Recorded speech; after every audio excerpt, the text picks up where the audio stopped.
ਗੁਰਮਤਿ ਪ੍ਰਸ਼ਨੋਤਰੀ ਦਾ ਪ੍ਰਸ਼ਨ ਹੈ, ਈਸਾਈ ਧਰਮ ਦੇ ਬਾਨੀ ਤੇ ਮੁੱਖ ਗ੍ਰੰਥ ਕਿਹੜੇ ਕਿਹੜੇ ਹਨ?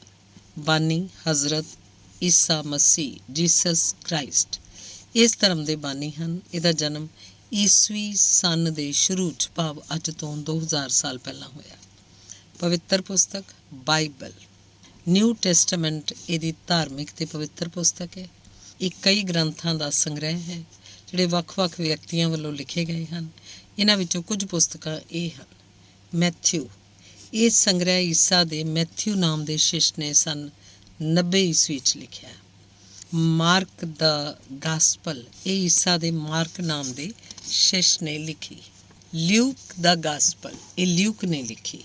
ਜੌਨ ਦਾ ਗਾਸਪਲ, ਇਹ ਈਸਾਈ ਬਾਈਬਲ ਦਾ ਚੌਥਾ ਗਾਸਪਲ ਹੈ ਜਿਹੜਾ ਈਸਾ ਮਸੀਹ ਦੇ ਚੇਲੇ ਜੌਨ ਨੇ 200 ਈਸਵੀ ਵਿੱਚ ਲਿਖਿਆ। ਧੰਨਵਾਦ।